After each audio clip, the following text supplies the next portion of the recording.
Good morning, Alliance of Delray. I'm Lori Vinacore, Executive Vice President, and this is a really terrific meeting that we're going to have today. We have our first responders. We've got many elected officials here that are going to give us updates. And also we have the something for your health. Tim Williams, Medical Director of the South Florida Proton Therapy Institute. Everybody knows about that in the Alliance because a couple of years ago when we had our breakfast in June, he came and spoke about the radiology and all of the new advances in the proton therapy institute. So right now, just a few things. The first public meeting by the DOT for the Atlantic Avenue expansion did occur last week. Everybody did receive news about that it was going to happen on our email list, and it was on our website. I saw many of our community leaders there, Jim Rosenthal, Mike Adler, Dick Herman, and our District 5 Commissioner Sachs was there as well to speak with everybody and give suggestions.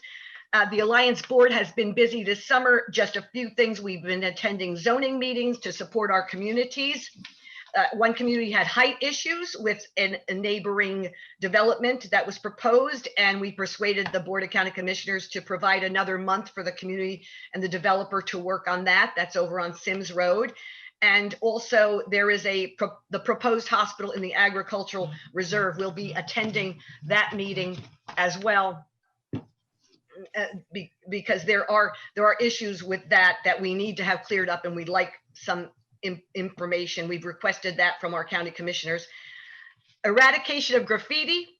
Do you know that the sheriff has an eradication of graffiti, a unit that does that? We helped with one association that had an issue with that, and Sergeant Bolano will be speaking about that now when he gives a report.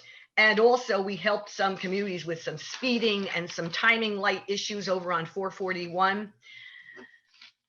So that's just a part of what we do during the month in between these meetings. This is our last ZOOMCAST meeting that we expect to have for general membership. We will be resuming in September 1st with our first in-person meeting at the Civic Center. That will be really terrific to see everybody in person, and we will be having a light breakfast there like we always do.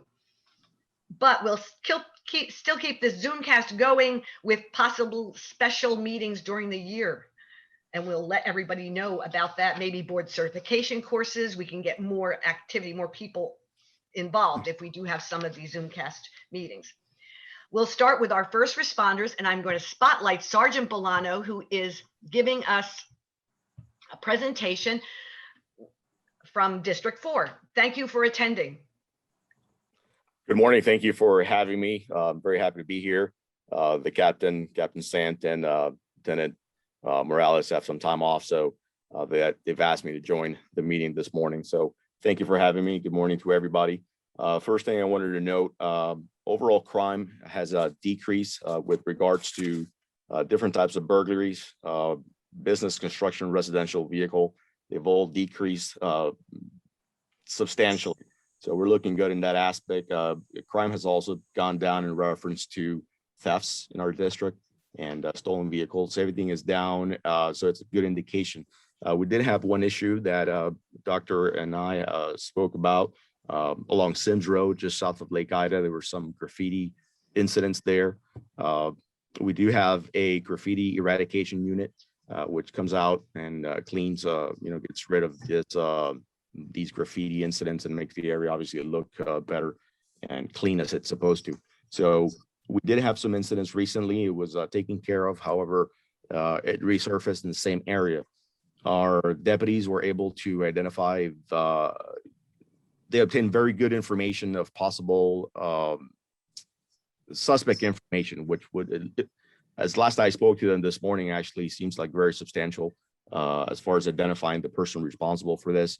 It appears it's someone who lives in the area who was having a feud with his girlfriend, and for some reason that prompted him to post these jealous logos or tags in that specific area. But we're working on that. The eradication unit has been contacted once more. and that will be eliminated this week to make the area obviously look as it should. And it'll clean it up. And like I said, we're also working on suspect information to prosecute and nip that in the bud, obviously. So I think that's very good as far as that incident. The LT Tim Morales identified or located an article he wanted me to share with you guys in reference to the scams. I know the captain spoke about that during the last meeting. So in reference to that, I don't know if some of you might be aware, the FCC is implementing a system called Stir Shaken. And what that does, it authenticates calls, robocalls and scam calls that are coming into consumers' telephones. And it basically what it does, it authenticates that the phone numbers are coming from the number that it's being reported on the caller ID. In other words, it's authentication. If it doesn't pass that, obviously the consumer will not receive the call. And the reason this is important is because it will assist law enforcement, obviously the community, to decrease these incidents of scams that have occurred over the phone, which are very substantial. And I mean, I can talk about that for quite a bit, but I'm not. So, but I think you guys are familiar. I know the captain spoke about it. So this is the deadline to implement this from the phone carriers was June 30th. According to the article, Verizon, AT&T have already implemented this, which again, it's a substantial assistance to all of us to prevent these scams that have been occurring and that so many people are victims of. So I thought we thought it was important to share that information. So I believe that will assist all of us in decreasing those incidents. Other than that, I know the captain also spoke last time in reference to aggressive driving. So the captain is always in contact, in communication with our traffic units. You know, as you guys know, we have a motor unit assigned to District 4, and they target those specific incidents. And I know the captain also spoke about doing our part, the community doing its part, not to get involved, not to stop someone's, there's a road rage incident, you know, just be very cognizant that it could lead into something else. So we do our part. It will definitely help, obviously, reducing these incidents. However, we're always in contact with our traffic units to target those specific areas that are needed. So aside from that, I don't have anything else. Thank you for the time, and I'll be here. Thank you so much. Thank you so much for attending, Sergeant Bolano. We have our new Chief Hunt here. Please provide an update. Good morning. Good to see everyone again. Thank you for having me. Chief Tazi gives his regards. As I mentioned to the doctor, he's away this week on a family vacation, like a lot of people are this summer, but he looks forward to joining our meetings again in the future. I pulled the numbers for the month of June for the Alliance stations, station 42, 45, and 52. And just like last month, it's been a very busy month. The month of June, station 42 ran 372 calls. If you break that down over a 30-day period, that's an average of 12 calls a day, each call lasting 40 to 60 minutes. So, you know, a good 12 hours of the day is spent running calls. And then add on to that our daily training and equipment checks. You know, those guys have been very busy at that station. Station 45, 519 calls for the month, 17 per day if you average that out. So again, two very, very busy stations. And station 52 over in the Pheasant Walk community, 132 calls. So very busy, you know, very, very busy, and the guys are working very hard. Some additional information I wanted to provide for you. Many of you have seen in the news the tragic building collapse down in Miami. Our department is assisting. We are sending a deployment of 30 firefighters down to assist with the search and rescue efforts and just provide general manpower down on the scene to help the departments down there. And a final thing I wanted to bring up, you know, we had a close call this week with a nearby hurricane, but just remind everyone it is getting close to the heart of hurricane season, and you definitely need to prepare, have a plan, have supplies on hand if you haven't done so already. you can go to our website, pbcgov.org, and there's lots of great information about preparation and hurricane prep and matters like that. That's all I have for today. I appreciate the time, and I look forward to seeing everybody at the next meeting. Thank you for all you do, Chief Hund. We have Senator Tina Polsky here today. Good to see you. Dr. Vinokur, nice to see everyone. It's been a while. Happy to be back with you. Unfortunately, I won't be at the first in-person meeting, as that's the time to take my daughter to college, but I look forward to visiting with you in October, I hope. So I am Senator Tina Polsky, and I represent, for Delray purposes, the Southwest quadrant, so about west and south of Kings Point.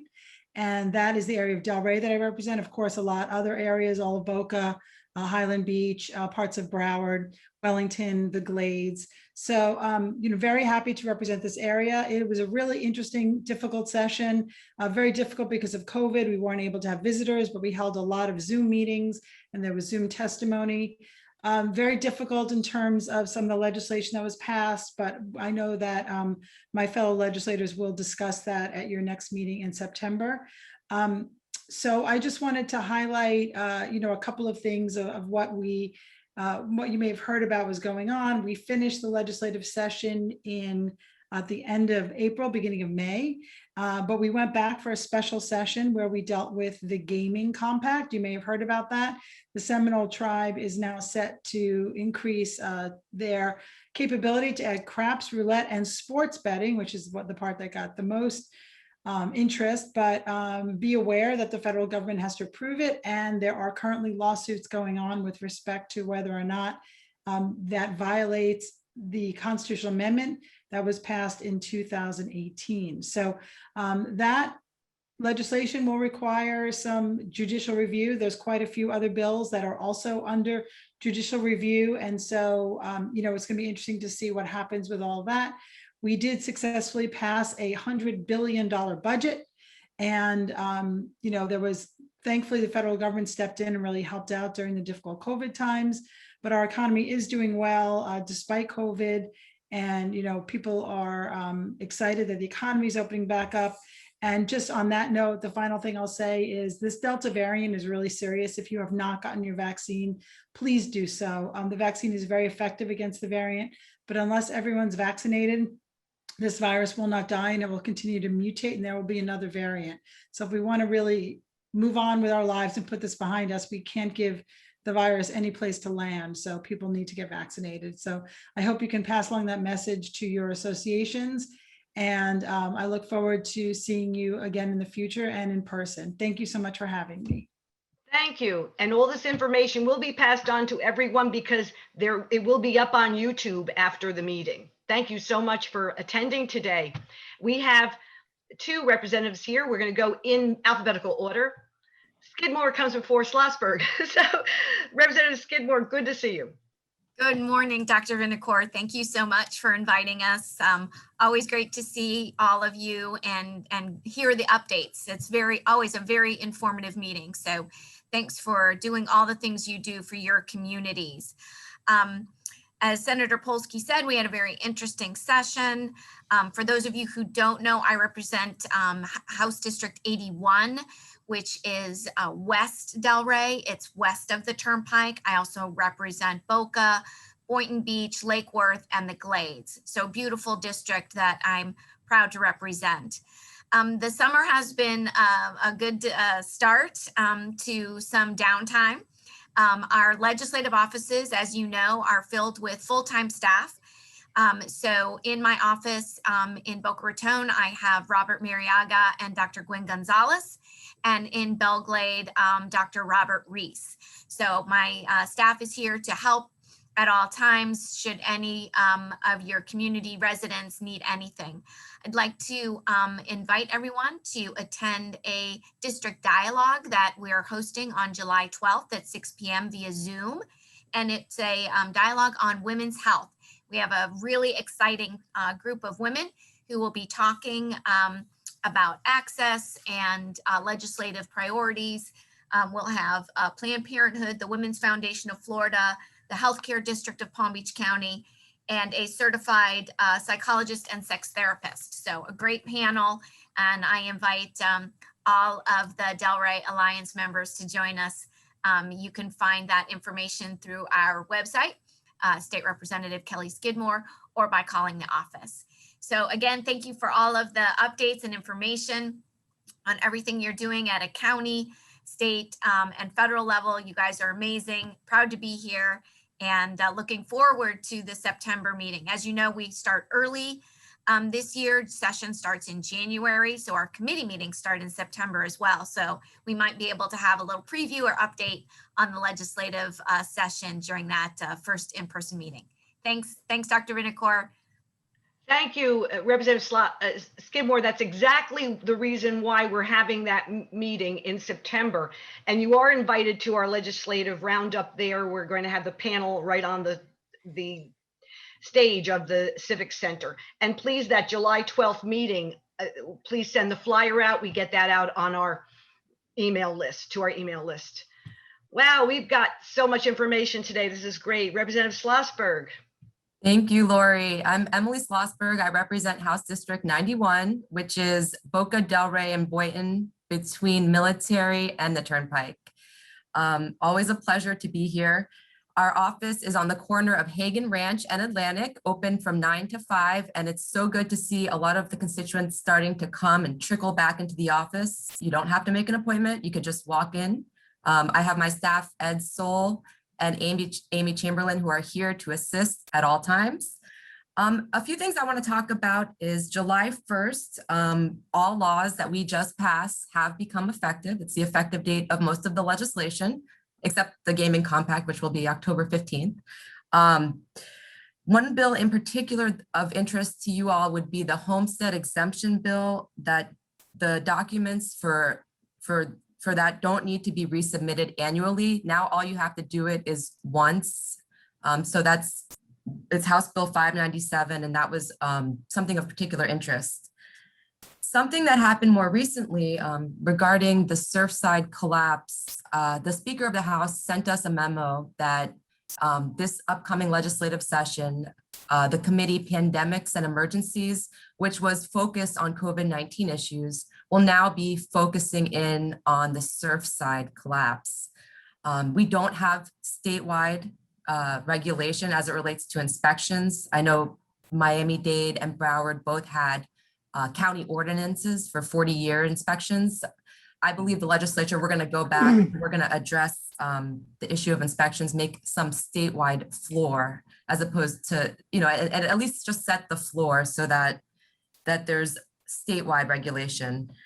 Some of the other, and I know all of you here today are members of your board, and I want to thank each and every one of you for doing what you do. It really is a thankless job, and you all step up and serve on your boards really diligently. So thank you for that. So I think also the state will be working with our different condo boards to see how we can assist condo association board members, because let's face it, you're not all trained engineers, and you don't really know much of what's coming at you to make these decisions. So we're going to work together to see how we can how the state can assist condo boards in the future to ensure that something like this just won't happen again in the future. It's just a horrible tragedy. One last thing, I just want to make sure that everybody is prepared. We have tropical storm or Hurricane Elsa that's hitting Northwest Florida. We lucked out this time, but make sure everyone has your hurricane plans prepared, all your supplies ready, and hopefully this South Florida won't get hit by another hurricane. It's always a pleasure to be here. Looking forward to attending the next in-person meeting and seeing you all in person. Thank you. I hope you can be a panelist that day. Thank you very much for attending, Representative Schlossberg. We have 3 members of our county elected officials, our county government. We have Vice Mayor Weinroth. Please give us an update. Thank you for attending. Good morning. Good morning. It's my pleasure. You see, I'm in my mobile office. So, Yes. To jump on to what Representative Schlossberg was saying, we certainly are staying very focused on what's happening in Miami. You can be proud of our first responders who are going down to assist in the recovery effort that's going on now. Certainly, we are mindful of the situation down there. As Emily stated, both Broward and Miami-Dade have had in place a program for recertification of buildings over 40 years old. Obviously, there is going to be discussion in Palm Beach County about a program of recertification going forward, and 40 years seems to be probably too long. This was a building that was in the recertification process. Problems had been identified, but unfortunately there had not been enough time for the condo association to collect the monies necessary to have the work done on the building. But our entire county, both the municipalities and the county, working in coordination with with the Palm Beach County League of Cities, is working to draft a procedure within the county to ensure the safety of our residents. And certainly, if you're in a condominium or you're on a condominium board, this is going to be something that's going to be very important to you. And we're looking at this from two aspects. First, of course, is public safety. We want to make sure that these buildings are safe to live in. And there's a difference between the high rises on the water and the buildings in most of the Delray Alliance territory, which tend to be 3 and 4 stories tall. Those high rises, especially the ones on the water, we've heard that some of those high rises that were built 40, 50 years ago had used sand in the mix of cement from the beaches. And unfortunately, that sand included some salt in that mixture, and that's creating problems for the integrity of those structures now 40 and 50 years later. So that's something in the dynamic of building on the water that most of the Delray Alliance is not going to be looking at. But even in the Delray Alliance territory, condominiums are getting older, and we are going to be paying special attention to those condominiums to make sure that they are going to be able to withstand the weather that they have here in Palm Beach County.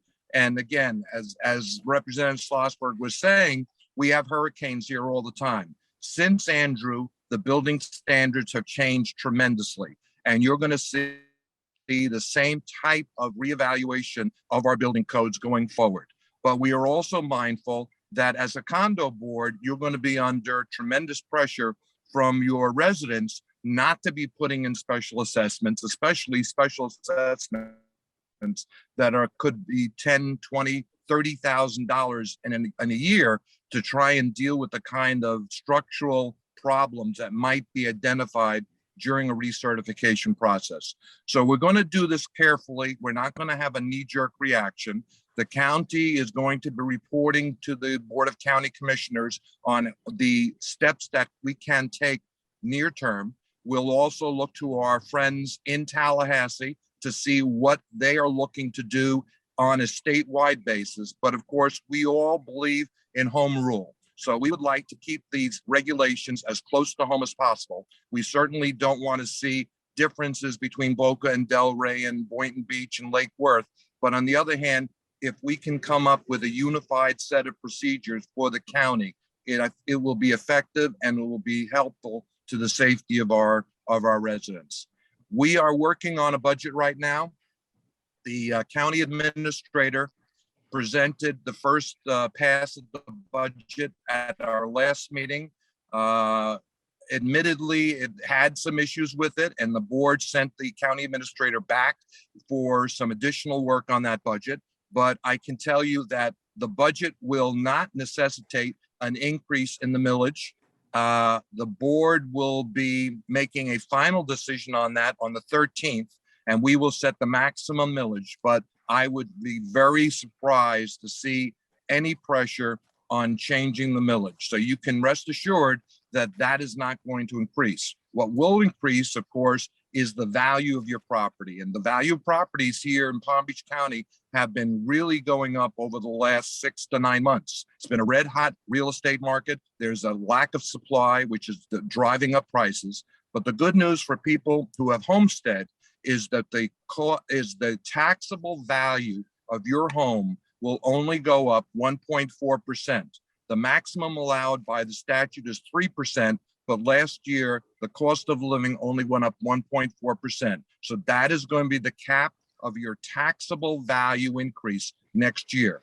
So we will be working on the budget. You'll hear more about that. We'll pass a budget by the end of September. September 23rd is our final hearing. So I hope everybody had a great 4th of July. I'm looking forward to seeing you all in person on September 1st, and I'm going to hand it back to you, Lori. Thank you very much. And the Alliance does extend from the Everglades to the ocean, and we do have oceanfront condos. As a matter of fact, one is even in Boca Raton that wanted to get all of our information, is very interested in it. So we are very interested in helping our associations with that issue. Thank you so much. You're very welcome. Commissioner Sachs, we have 2 more elected officials here, and then we'll go on to our program with keynote speaker. Commissioner Sachs, good to see you. Good to see you. Happy summer, everybody. Can you hear me okay? Yes. Very Terrific. good. Okay, excellent.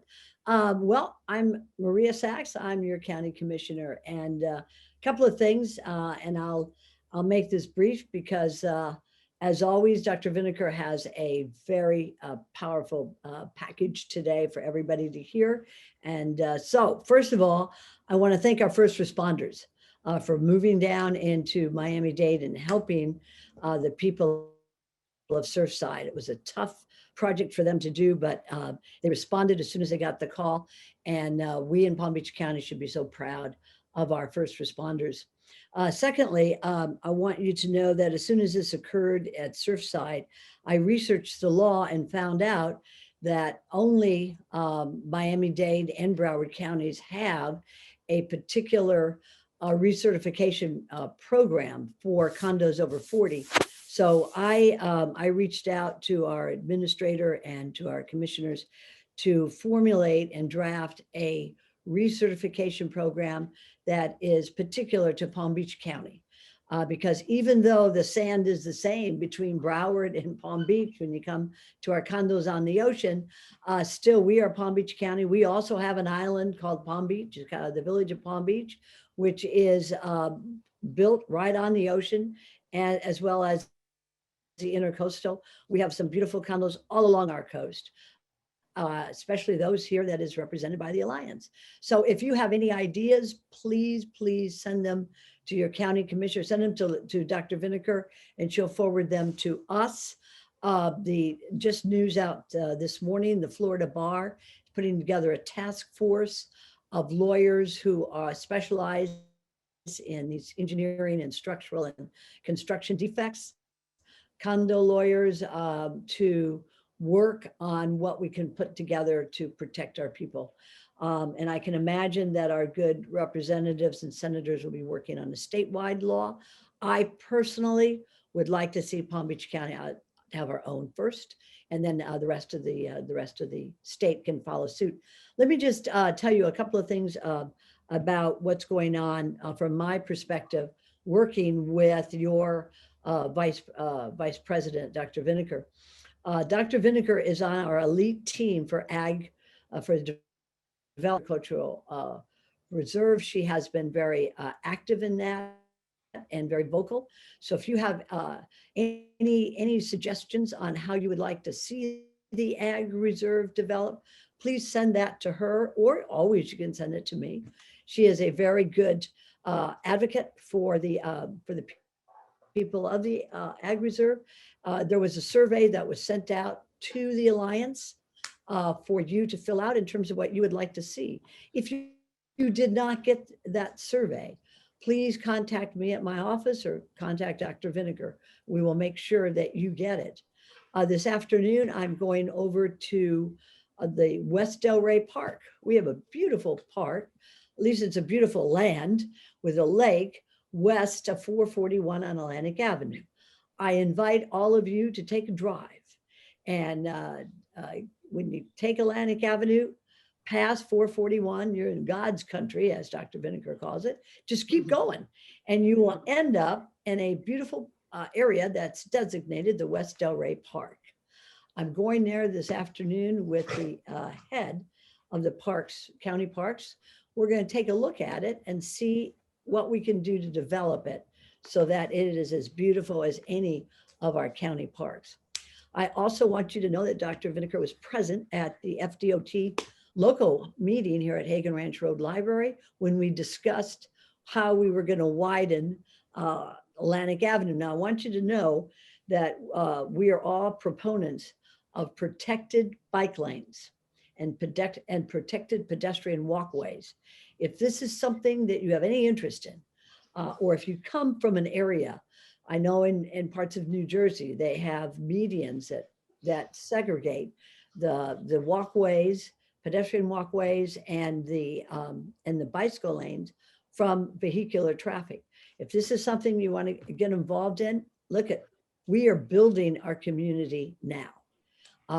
After it's done, it's going to be difficult to change it. But if you want to get involved in it now, contact Dr. Vinegar, contact my office, tell me what you think about this, because we need your help in making this a reality.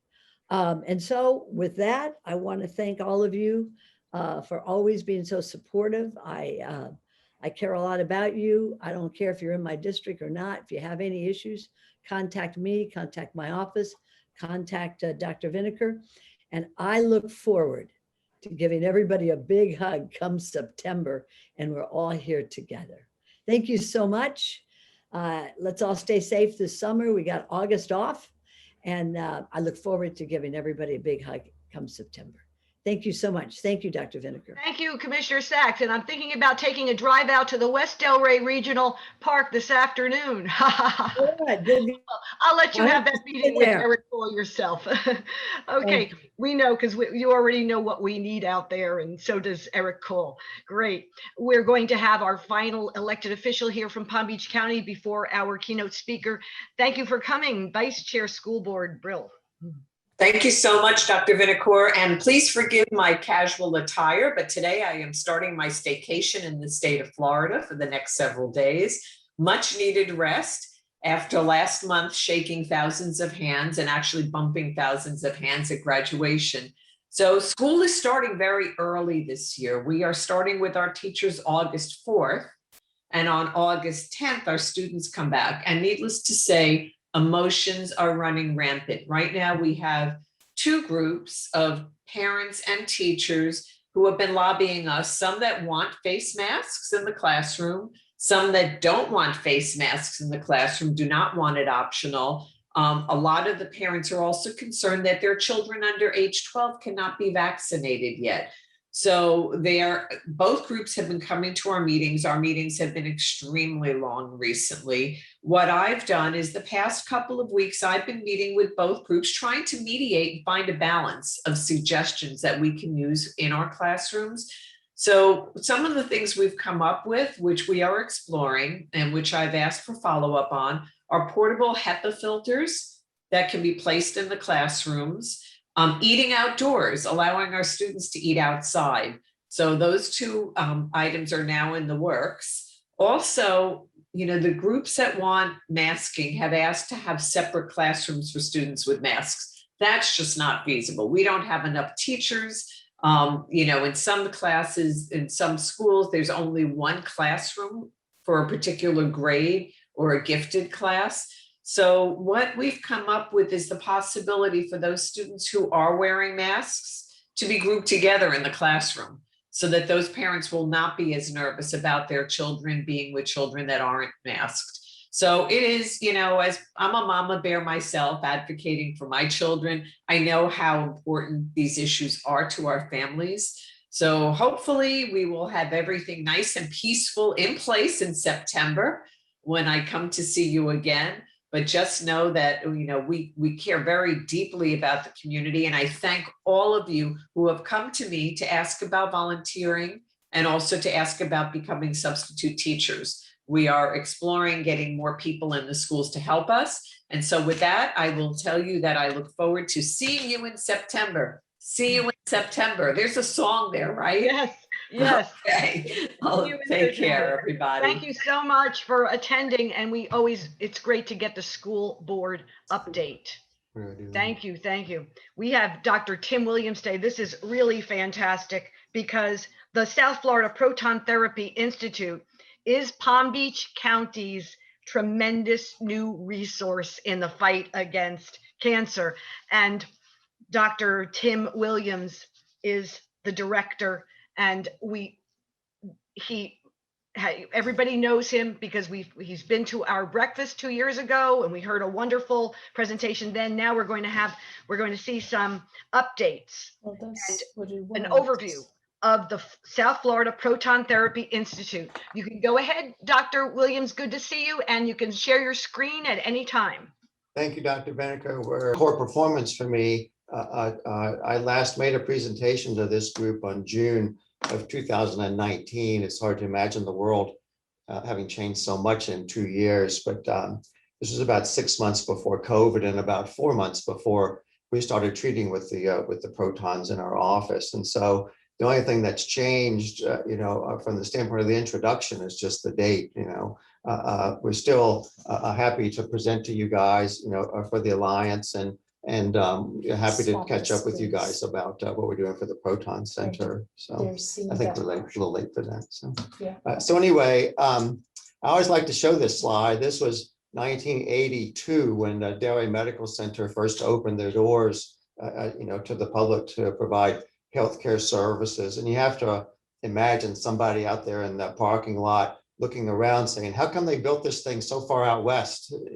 Because back then in the early 1980s, Delray pretty much ended at Military Trail. And just to be this far out, was considered probably, quite a gamble. But as everybody knows, what used to be the small little community hospital of Delray Medical Center is now the largest hospital system in the county, and largest hospital in the county, 500 beds, a brand new tower, a sprawling medical complex, wonderful healthcare, a real resource for the community, and something that I think everybody can all be proud of. I've had privileges at Delray Medical Center since 1989 and have been, happy to be, a part of the overall facility and watch it grow over the years, and certainly it's grown a lot. It was always known for hearts and hips, as they simplified, would say, a nationally recognized heart program and a wonderful hip program as well. But one of the things up until recently that Delray Medical Center didn't have was a cancer program, and that all changed a couple of years ago when we opened the Proton Center here at Delray Medical Center. And for those who are unfamiliar, which is probably not very many of you, the Proton Center is a cancer treatment center. We use high energy radiation beams to treat cancer patients with radiation. And we've been doing this ever since we opened 2 years ago. We had the proton machine operational for about the past year and a half, I guess, something like that. And we're fully operational today. And the facility, by any stretch, would be considered a success. It's pretty much full, as far as the number of patients that we can treat in a day. It's probably useful to look back. This was a Life magazine article from 1937, where the article talks about U.S. science wars against an unknown enemy, cancer. And this was a radiation machine back in 1937. It was probably a cobalt source, and these little windows here were where they positioned the patient, and they would release the source opening, and so it would be exposed, and the beam would come out of one of these apertures, and be directed into a patient. And that was the way they used radiation back in the 1930s. And there was no calculation of an absorbed dose. There was no, adjustment of the beam. It was basically sort of a direct the beam and hope for the best type of an approach. But that was all medical science and technology was able to offer at that time. But even then, patients were seeing responses of tumors. Radiation has always been effective since its discovery in the management of cancer patients in one way or another. But this was considered really advanced technology back in 1937. And then this is another Life magazine article. This is from May of 1958, 20 years later. And this is another new radiation machine offering fresh hope on cancer, 12 pages of the newest methods to save you from malignancies. And this was actually a thing called a Van de Graaff generator. It's obviously been obsolete for 40 years now, but at the time, it was considered, the pinnacle, the apex, of healthcare technology. This was, as they say here, a 2 million volt a radiation machine for a cancer patient. There was one of these actually derelict in my hospital when I was a medical student, and they said it made a noise that would wake the dead. It was so loud when it was on and actually treating patients. But you can scarcely imagine what the poor patient felt, laying underneath this thing as it was directing a radiation beam into their body. But technology continued to evolve for us. And in 1957, long about the time that Life magazine article came out, a group out at Stanford University, led by the guy in the middle here, Henry Kaplan, developed this new type of radiation machine called a linear accelerator. And that really laid the foundation for the modern era of radiation. And this was actually the first medical linear accelerator that was ever built on the campus of Stanford University in 1956. And this was actually the first patient ever treated with radiation for the linear accelerator at Stanford University. It was an 8-year-old kid for medulloblastoma, primary brain tumor. And the patient did very well. He was interviewed 60 years later for Stanford University as the initial patient being treated and having survived and had his malignant brain tumor cured with this remarkable technology. And indeed, this has really been a cornerstone in the management of cancer patients, because nowadays we have the modern version of the medical linear accelerator, which uses regular X-rays to treat patients with radiation beams. And I've used these types of machines for over 30 years, and they do a lot of good work. And they're a wonderful treatment machine, and you can cure a lot of patients with them.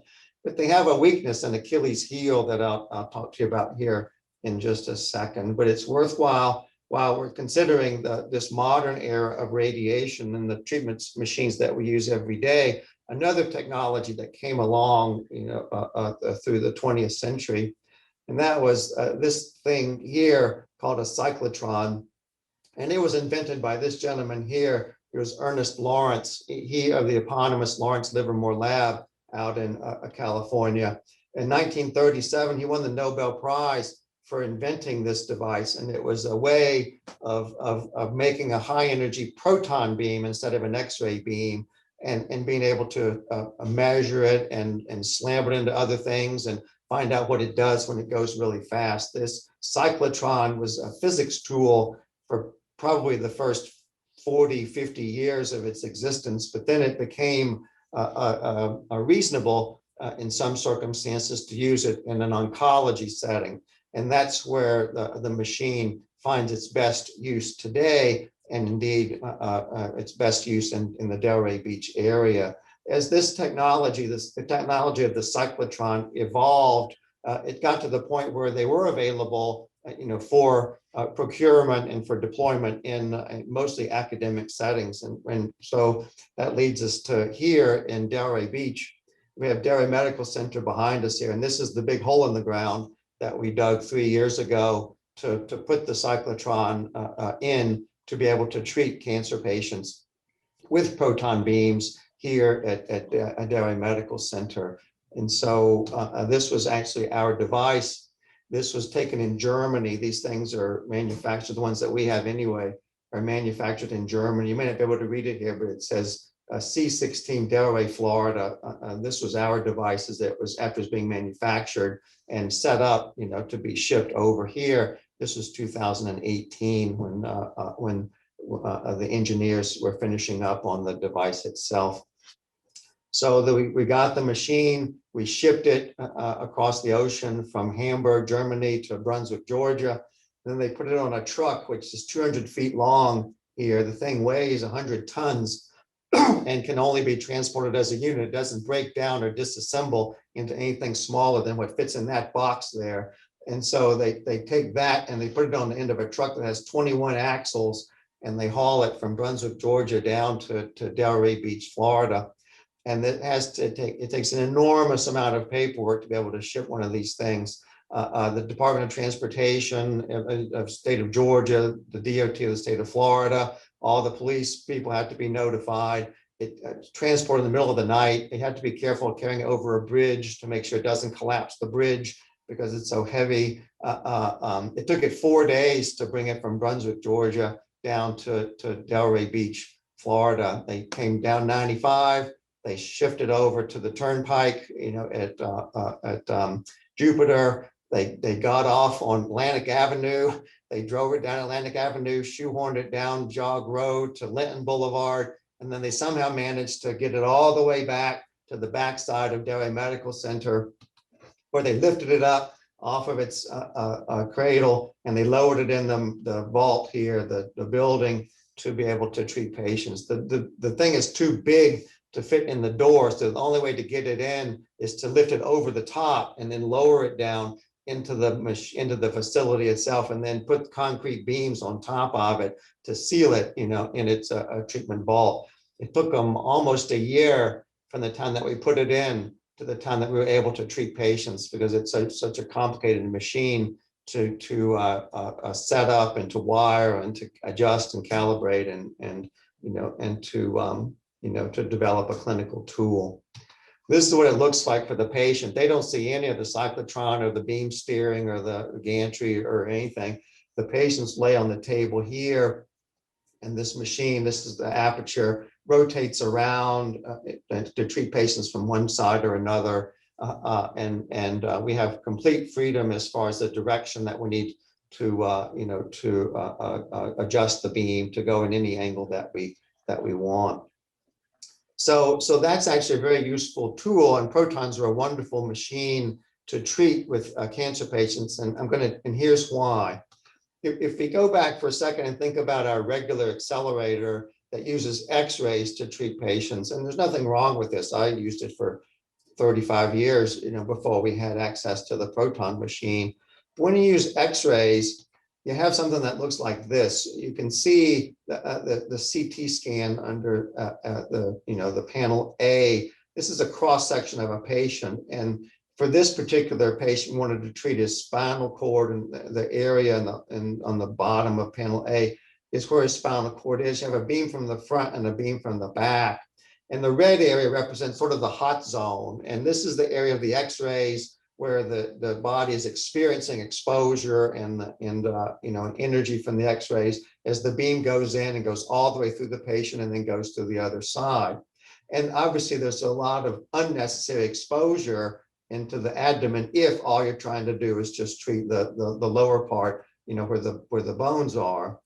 In panel B, you can split the beam and you have the hot zone, the red zone being smaller, but you still have this radiation exposure to the surrounding tissue. All that blue stuff and the green stuff represents dose that you have to give with regular X-rays in order to get the beam into the area that you want. And that's actually a very simple beam geometry, but this stuff gets really complicated. Here's an example of a lung patient where we've got 9 beams, all converging on a target volume. And the red area is the area that you want to treat around the periphery of the lung. But all this other blue stuff and green stuff is entry dose and exit dose and dose that's coming and going, energy that the body is having to experience, be exposed to, and repair in order for us to get the radiation dose into the area that we want. And here's a little more simplified example, but still stuff that would represent things that we do every day. We've got beams coming and converging on the red area from all different directions around the patient. And we can get the dose where we want it, into the tumor and very effectively kill the tumor. It's a very good treatment. But it's at the expense of this enormous blue zone and green zone radiation bath that the body has to experience. And there's no way around that. It's a fundamental physics rule with X-rays that you've got dose that's going to be absorbed by the body as the beam enters the body, and then dose on the downstream side, on the other side of the tumor, as the beam exits the body. And the only way ultimately to make it useful is to use these multiple beams that are all converging on the target volume and all, delivering a small percentage of the dose that overlaps with each other to get you the dose that you need, to get the clinical work done. And like I say, we do that every day on our regular machine, and all the other centers in the area do this on their regular machines. And probably 97% of the treatments that are done in the country are done with these accelerators and used to treat cancer patients to try to cure their tumors. But if we go back to our proton idea and we learn that protons have a fundamental property that's different from the X-rays, that is to say, the proton machine will penetrate through the body and go to a certain area that you can define, and then it'll stop. And if you can do that, you can get a dose distribution that looks like that.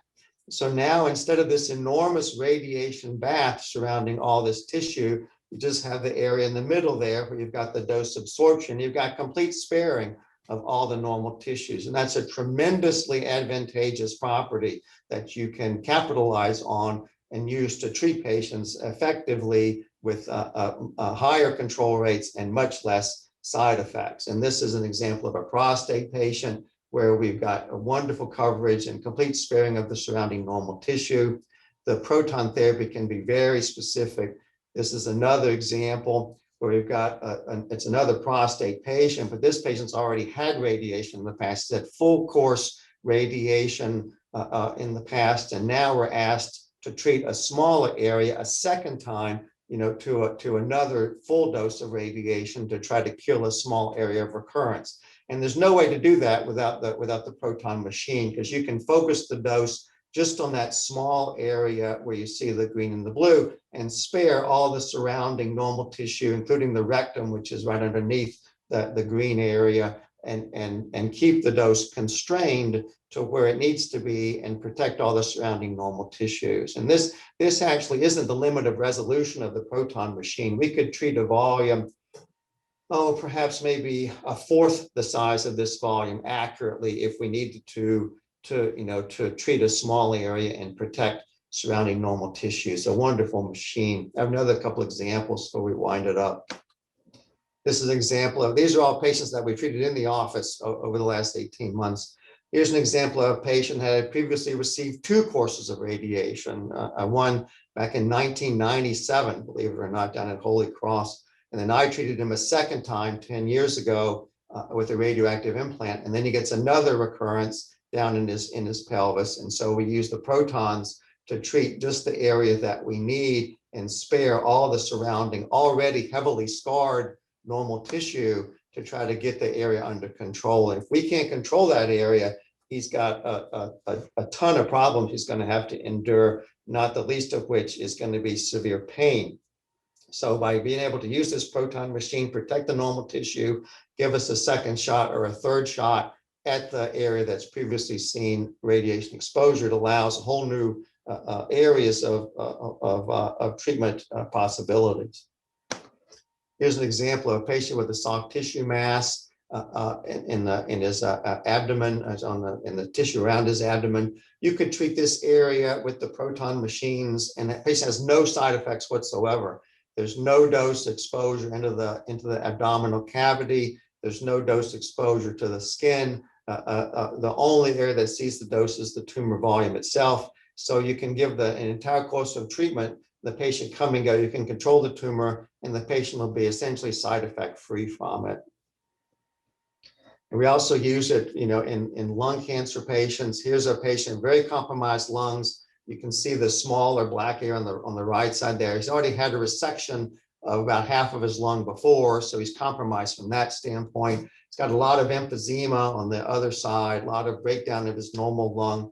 And so in order to treat him effectively, you have to use a beam that doesn't have a lot of exit dose in the normal lung so that you can treat the area, control it, and not have risk of damaging what's left of his normal lungs. You don't have any breathing problems, so he's not oxygen dependent as he would be if you had to use the regular radiation. So there's virtually no limits to the possibilities of this proton therapy. It's to have 2 more examples. In the head and neck is tremendously helpful because you can treat the side of the head and neck where you have the tumor. You can completely spare the other side where you've got just sensitive mucosa that's going to cause a lot of side effects as they go through the treatment if you use the regular radiation because of the radiation bath that we showed in the earlier slides. But now we've got the dose just constrained to the head and neck area. The side effect profile is much less. You can get the patients through the treatments without a feeding tube. The nutritional compromise is much less. The side effect profile is a lot easier, and the cure rate is better. So there's the proton machine is nothing but a win for the patients from the standpoint of our ability to control tumors and keep the side effects low. It's used in breast cancer. There's a breast patient that we treated. Only the breast gets the radiation. All the underlying lung and the heart doesn't see any radiation exposure at all. With the regular radiation, the patients we treated for breast cancer on the left side have a risk of heart disease developing 10 and 15 years down the road. They have a risk of lung compromise developing down the road. And with the protons, you don't see those risks. There's no risk of cardiac damage. There's no risks of lung damage. It's a safer treatment with a better outcome. And then actually, this is the last one. This was a 15-year-old that we did. Protons are a wonderful treatment for pediatric tumors. This is a pediatric brain tumor. And the green area represents an area we had spread all throughout the cystic system of his brain, the ventricles, as they call them. But yet we wanted to spare all the normal tissue in his brain so that he wouldn't have cognitive problems as his brain developed, moving into adulthood. He wouldn't have the intellectual issues. We can spare all of his normal brain. You can see the central two gray areas paired. Those are actually part of his hippocampus, part of his memory structure formation areas. We were able to spare those, and there's no other way to give this treatment safely with the regular X-rays. Protons are the treatment of choice for pediatric malignancies, and we do kids in the office, although we don't see very many of them because of our demographic. But we have the machine capable of treating pediatric tumors if and when they come to the office. And so here's one more summary slide, I think. There we go. And so this is the synopsis slide of the whole thing. Across the board and from top to bottom, any type of tumor system you might want to evaluate, the proton therapy will have a significant advantage either from the cure rate, the side effect profile, or both. And then there's actually one other advantage to the protons over the regular X-rays, because if you have to use the regular X-rays, long-term down the road, patients will run the risk of having the X-rays themselves cause a cancer, for the patients that are, surviving, 10, 15, 20 years now. With protons, you have about a 30% decreased risk of an induced malignancy down the road. So the proton therapy is a huge and tremendous advantage and advance in cancer therapy. We're lucky to have it here, actually, and I'm lucky to be a part of it. We started treating patients not long after the previous time I made this presentation back in 2019, I think November the 13th or something like that of 2019. We set the global record for the most number of patients started in the first day. We set the global record for the most patients under treatment in a month. We set the global record for the fastest to ramp up to completely being full on the machine. And we're still 18 months into it. One of the busiest machines in the world, actually. There's about 60 of these things worldwide. There's 38 of them currently in America. And of those 38, 34 of them are in academic centers. There's only a handful, 4 machines that are in the community setting. And little old Delray Beach and little old Delray Medical Center is one of those places. And so it's a real valuable community resource. It puts the Delray community on the national, even international stage as far as cancer therapy. And we feel like we do a lot of good work every day here in the office. So with that, my apologies again for the slides, but thank you very much. Well, thank you, Dr. Williams. If you could stop the screen sharing. Okay. Well, sure. We'll do that. Yeah. Okay. Just stop the screen share. And then, because we want to see you. Terrific. Terrific. I was going to ask the question, how many there are in the area, and you just answered it, that Sure. there's virtually, there's only 4 in the area.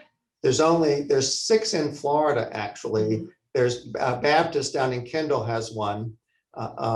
University of Miami Sylvester has one. We have one. There's a very old machine in Orlando that's used to treat children at the Arnold Palmer. There's one in Jacksonville, Shands Jacksonville University of Florida. And then there's actually another very old machine in Jacksonville as well. And so there's 6 total in Florida right now. Yeah. And we're so lucky to have that and have you and so close. And it's so good that you could treat as many people as you do. Wow, global, that's terrific. You've really done some great work here. We don't have any questions here from our group, but people need to be aware that this facility is available, and it is available for everyone, correct? Oh yeah. We see patients without regard for the ability to pay, and because I've been in town for so long, I'm on essentially all the major insurance plans. Terrific. This is wonderful. Well, this presentation will be on YouTube. So, we could see the slides fine. We just saw 2 slides at one time, but that's no problem. We could see the slides very well. You explained it terrifically, and we understand that. So essentially the difference between the regular radiation and this proton is that the proton just gets right to where it needs to go without really bathing the rest of the tissues. Right. in X-rays and any other kind of, yeah. Right. I mean, yeah, the easiest way to think about it, easiest way, the protons stop and the X-rays don't. Yeah. Wow, that's terrific. Thank you very much for all this. And it was terrific having you here. My pleasure. You bet. Okay, great. We are going to begin to end this meeting now. Remember, September 1st is our next meeting. August, there will not be a ZoomCast meeting, but we will definitely be keeping in touch with all of our residents and all our communities and our leaders through our newsletters and through our email list. So you won't be missing anything really that is going on in the West Delray area. Just keep watching your emails, and you will be also receiving the hard copy of the newsletter for August as well. Well, thank you to my co-host, Paul Finkelstein, who assists so much with our technical issues here. And we will then see you in September.